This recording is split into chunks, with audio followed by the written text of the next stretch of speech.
সবাই? আশা করি তোমরা সবাই খুব ভালো আছো। আর আমিও খুব ভালো আছি। ইন্ডো ফর প্রিয়া ব্লগের নতুন একটি ভিডিওর সঙ্গে তোমাদেরকে অনেক স্বাগত জানাই আর অনেক ভালোবাসা জানিয়ে এখন সকাল ওই 6টা মতো বাজে। 6টা থেকেই তোমাদেরকে সাথে নিয়ে ব্লগটা শুরু করছি। আর ফার্স্টে দেখো সবার প্রিয় ফুল। তো ফুল দিয়ে আজকে ব্লগটা শুরু করলাম। আশা রাখছি ব্লগটা তোমাদের সবার খুব ভালো লাগবে। এই কদিন থেকে আমার সকালবেলা ঘুম থেকে উঠেই আগে আমার বাসি কাজগুলো কমপ্লিট করে নাইটিটা চেঞ্জ করার পরে সবার ফার্স্ট আমার কাজ হয় যে ফুল তুলে আনা। যেহেতু মা এখন পুজো দেয় না, তো আমাকেই পুজোটা দিতে হয়, তো মা ফুলটাও আনতে পারবে না বলে সেই কাজটা আমাকেই করতে হয়। তো সকালবেলা ঘুম থেকে উঠে আগে ফুল তুলে নিয়ে চলে এসেছি, তারপর নিজে একটু ফ্রেশ হয়ে গেছি। আর জানো তো সকালবেলা যখন ফুল তুলতে গেছি না, মনটা পুরো ফ্রেশ হয়ে গেছে আর খুব ভালো লাগছিল। মানে এত তাজা তাজা ফুলগুলো যখন গাছ থেকে সত্যি তোলা হয় না, একটা মনে অনেকটা আনন্দ নিয়ে মনে হচ্ছে খুব এক্সাইটেড যে মানে ফুল তোলা দেখেই মনে হয় যে কখন পুজোটা দেবো। কিন্তু সকালবেলা দুর্ভাগ্য পুজোটা দিতে পারি না আমি, কারণ আমার সকালবেলা স্নান করলেই আমার ঠান্ডা লেগে যায়। তো এই জন্য আমি সকালবেলা স্নান করার রিস্কটা আমি কখনো নিই না। বাট এই কদিনে পড়েছিলাম যখন বৃষ্টি হয়েছিল টানা 1 সপ্তাহ 10 দিন মতো, তখন সকালবেলা স্নান করেছি। আর বাকি টাইমটা আমার সকালবেলা স্নান করলে খুব ম্যাচ করে না, এই জন্য আমি করি না। তো নিজে ফ্রেশ হয়ে গেছি, তারপর ভাবলাম যে একটু পর্দাগুলো সরিয়ে দিই। তো পর্দাগুলো সরাতে গিয়ে দেখেছো মনে হচ্ছে একসঙ্গে একটা নয়, পুরো 4-5টা সূর্যমামা এসে মুখের ওপর এসে পড়ছে। আর আমি বাইরে দেখে ভাবছিলাম যে কী করে বাইরের কাজগুলো করব। আর ভাবনা চিন্তা করে কী হবে বলো, সংসার জীবনে থাকতে গেলে ঝড় আসুক, বৃষ্টি হোক, তুফান হয়ে যাক, রোদ উঠুক, যাই হোক, আমাদের সংসার জীবনে নিত্য আমাদের জীবনের কাজগুলো তো আমাদের করতেই হবে। তো সেগুলো আর কি বলো, সবাইকেই করতে হয়, শুধু আমি বলে না, প্রত্যেকটা বাড়ির বউকেই করতে হয়। আর জানো তো আমার মতো মনে হয় পাগল সত্যি এই দুনিয়ায় নেই। কি বলো তো, আমি এর আগের দিন আমি যখন একটু নবদ্বীপে গেছিলাম, তো তার আগে আমি কিশমিশটা দেখেছি যে একটু পিঁপড়ে লেগে গেছে দু একটা। তো আমি সেটা জলের উপর রেখেছি, প্যাকেটের সমেত আমি রেখেছিলাম, কিন্তু আমি রাতে এসে না তুলতে ভুলে গেছি জানো। তো প্যাকেটটার মধ্যে একটু একটু করে জল ঢুকে ঢুকে মানে কিশমিশগুলো সব ফুলে গেছে। তো সকালবেলা দেখে আমার এটাই মাথা খারাপ হয়ে গেছে, এতগুলো কিশমিশ জলের মধ্যে রাখা, তো কিশমিশগুলোতে তাও পিঁপড়ে ধরে গেছে। কালো কালো যে পিঁপড়েগুলো হয় সেই পিঁপড়েগুলো, লালগুলো না, লালগুলো হলে হয়তো নেওয়া যেত না, কিন্তু কালোগুলো লেগেছিলো বলে ওটা একটু রোদে দিয়ে বা ভালো করে শুকিয়ে রেখে দিয়েছি। তো আগের মতো দেখছি টেস্টটা নেই, মানে একটু টক টক ভাব হয়ে গেছে। তো তাও রাখলাম যে কোনো কিছু ডাল টালে দিয়ে খাওয়া হবে এই জন্য। তো ওটা আমি পুজো করার জন্য এনেছিলাম। তো ভুল যখন করে দিয়েছি তখন তো আর কিছু উপায় নেই, যেইটুকু করার মানে পারবো সেইটুকু করেছি, বাকিটা রেখে দিয়েছি, যা হবে হবে সেটা পরে দেখা যাবে। তো তারপরে আমি নিজে আবার দুটো ছাতু মুড়ি খেয়ে নিয়েছি, তারপরে আবার রান্নাঘরে চলে এসেছি। রান্নাটা ঝটপট করে সেরে নিতে হবে, তো অনেক কাজ আছে তাই। তো আমি আগের দিনই কাটাকুটিগুলো করে রাখি, যদি দিন ভাবি যে সকালবেলা আমার কাজ আছে কিংবা কাজ আমাকে করতে হবে, আগের থেকে আমি প্ল্যান করে রাখি। জানো তো আগের থেকে না ভাবলে না কোনো কাজই কমপ্লিট করতে পারি না। আর একটা কি বলতো, সবসময় না ঘড়ির সাথে পাল্লা দিয়ে কাজগুলো করতে হয়, কারণ একটা মনে ভাবনা চিন্তা থাকে যে এই সময়ের মধ্যে আমি এই কাজটা করে নেব।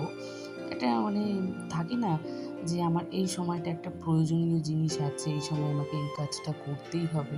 যেমন আমার প্রত্যেক দিনের কাজ আমাকে দুপুর 1টার মধ্যে আমাকে কাজ কমপ্লিট করতেই হবে, যেহেতু মামামকে 1টার সময় স্নান করাই, তারপরে আমি কি 1:30টার মধ্যে খাইয়ে দিয়ে ঘুম পাড়িয়ে দিই। তো আমার এটা প্রতিদিনের কাজ, তো তার আগে আমি ঝটপট করে কাজগুলো করে নেওয়ার চেষ্টা করি। আর রান্নার কাজগুলো আমি রাতের বেলা যতটুকু পারি আমি এগিয়ে রাখি।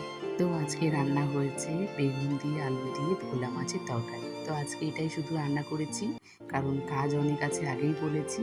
তো একটা তরকারি আজকে করেছি, আর মা ওইদিকে কী রান্না করেছে আমি ঠিক দেখিনি। তো আমি যেহেতু রাতের বেলা ভয়েসটা দিচ্ছি, তো দিনের বেলা কী খেয়েছিলাম যেন ভুলে গেছি, তো এই জন্য তোমাদেরকে আর বলতে পারলাম না, কিন্তু মাছটা হয়তো সামনে দেখতে পাচ্ছি বলে মাছটা বলতে পারলাম। প্রত্যেক দিনই ভেবে থাকি জানো তো, যে রান্না হয়ে যাবে, কাজ বাজ হয়ে যাবে, তারপরে যে ঘরে যে টুকিটাকি জিনিসগুলো একটু মোছামুছি করে নেব, কিন্তু সত্যি কথা জানো তো কোনো দিনই সময় হয় না। এই জন্য একটা দিন হাতে সময় নিয়ে আমি কাজগুলো করার চেষ্টা করি, আগে থেকে আমি ভেবে রাখি কাজগুলো করব বলে, তো তাও হয় না। আজকে প্রায় আমি বিয়ে বাড়িতে গেছি প্রায় 1 সপ্তাহের মনে হয় বেশি হবে, এখনও যেন তো আমার বিয়ে বাড়ির অনেক কাজ পড়ে আছে। তো তোমাদের সঙ্গে শেয়ার করবো বলে আমার আরও হয়নি এখনও। মানে ভেতরের যে আমি যেই জুয়েলারিগুলো পরে গেছিলাম, মানে যা কিছু জিনিস মাম্মামের আমার, তো সব জিনিসগুলো এখনও সেই আলনাতে সেভাবে পড়ে আছে। তো দেখি কবে জিনিসগুলো গুছিয়ে রাখতে পারি। আর তোমাদের সঙ্গে শেয়ার করবো বলে যেন তো আরও হচ্ছে না কাজগুলো করা। তো একটু ভিডিও করতে গেলে যেন তো অনেকটা সময় লাগে। বুদ্ধি করে স্টেপ বাই স্টেপ কাজগুলো করি বলে একা হাতে সংসারের সমস্ত কাজগুলো গুছিয়ে করতে পারি। এটাই হচ্ছে কারণ। তো তোমরাও একটু প্ল্যান করে কাজগুলো করো, তাহলে দেখবা সবাই সব কাজগুলো কমপ্লিট করে নিতে পারবা সময় মতো, আর খুব স্মুথলি। মানে হচ্ছে কোনো কষ্টই হবে না তোমার যে তুমি কোনো কাজ করেছো। আর সংসারটাকে সব সময় নিজের মনে করে, আপন মনে করে কাজগুলো করতে হবে, তাহলে কারণ কোনোদিনই কষ্ট হবে না। অনেক কিছু তোমাদের সঙ্গে শেয়ার করলাম আর অনেক কথা বললাম। তো এখানে আমার যে মাছগুলোকে, মানে আমার এগুলো হচ্ছে আমার বরের খুব ফেভারিট জিনিস, যে ওর ইচ্ছে আগে থেকে, ওর অনেক দিন আগের থেকে ইচ্ছে ছিল যে ওর ঘরে একটা অ্যাকোরিয়াম থাকবে, সেটা ওর বড় বড় মাছ হবে। কিন্তু আমাদের ঘরটা যেন তো খুবই স্পেসটা কম আর জিনিস অনেক বেশি হয়ে গেছে, তো সেখানে আমি বড়টা করতে পারিনি। তো ওর ইচ্ছে পূরণের জন্য ছোট একটা করেছে। তো সেখানে যে ছোট ছোট মাছগুলো রাখা আছে, ছোট হোক আর বড় হোক, দেখো জিনিস তো জিনিসই হয়। তো যে ছোট হলে তোমাকে সেটা পরিষ্কার করতেই হবে। তো যেহেতু এটা লাল, তো এতটাই নোংরা পড়ে, আর যেহেতু রাস্তার ধারে বাড়ি বুঝতেই পারছো, আর লালের ওপর মনে হয় বেশি ধুলো বালিগুলো বেশি বোঝা যায়। তো আমি এগুলোকে একটু মোছামুছি করে নিলাম। আর যে মামামের যে টেডিগুলো, মানে পুতুলগুলো আমি একটু উপরে উঠিয়ে রাখি, মামা প্রত্যেক দিন খেলে নামায়। সারাদিনে যে আমাকে কতবার পুতুলগুলো নামিয়ে দিতে হয় আর কতবার যে আমি উপরে উঠিয়ে রাখি, এটা আমার গণার বাইরে। তো এগুলো হচ্ছে সব থেকে এক্সট্রা কাজ। আর যেহেতু রান্নাঘরে অনেক দিন হাত দেওয়া হয়নি, তো কোটাকুটিগুলো একদম অনেকটা নোংরা হয়ে গেছিলো। তো সেগুলো আর তোমাদের সঙ্গে শেয়ার করিনি। কিন্তু কোটাকুটিগুলো ধুয়ে একটু আমি শুকনো করতে দিয়েছি, যেহেতু বাইরে ফ্যান চলছে। তো ভাবলাম যে আগে একটু জলটা ঝরে যাক, তারপরে মোছামুছিটা করব। আর তার আগে আমি একটু যতক্ষণ মানে কোটাকুটিগুলো একটু শুকাচ্ছে, জলটা ঝরছে, ততক্ষণ আমি ঘরটা মুছে নিই। তাহলে আমার একটু কাজটা এগিয়ে থাকলো আর আমার অনেকটা কাজ কমে গেল, যেহেতু এগুলো মোছামুছি করতে অনেকটা সময় লাগে। তো আমার ঘরটাও মোছা কমপ্লিট হয়ে গেছে। তো এগুলো আমি একটু টুকটুক করে মুছে নিলাম, ফ্যানের হাওয়ায় অনেকটা শুকিয়ে গেছিলো। বললাম না কাজ অনেকটা কমে গেছে জানো, ফ্যানের নিচে রেখেছি বলে। আর যে কোটাগুলো ধোয়ার পরে যেগুলো আমি সব বের করে রেখেছিলাম, তো আবার সেই জিনিসগুলো জায়গা মতো রেখে দিচ্ছি। না হলে আবার আমাদের বাড়িতে পিঁপড়ে প্রচণ্ড বাসা, মানে কোনো কিছু একটুও রাখা যায় না জানো তো, এত পিঁপড়ে লেগে যায়। কোথা থেকে যে এত পিঁপড়ে আসে আমি সত্যিই বুঝতে পারি না।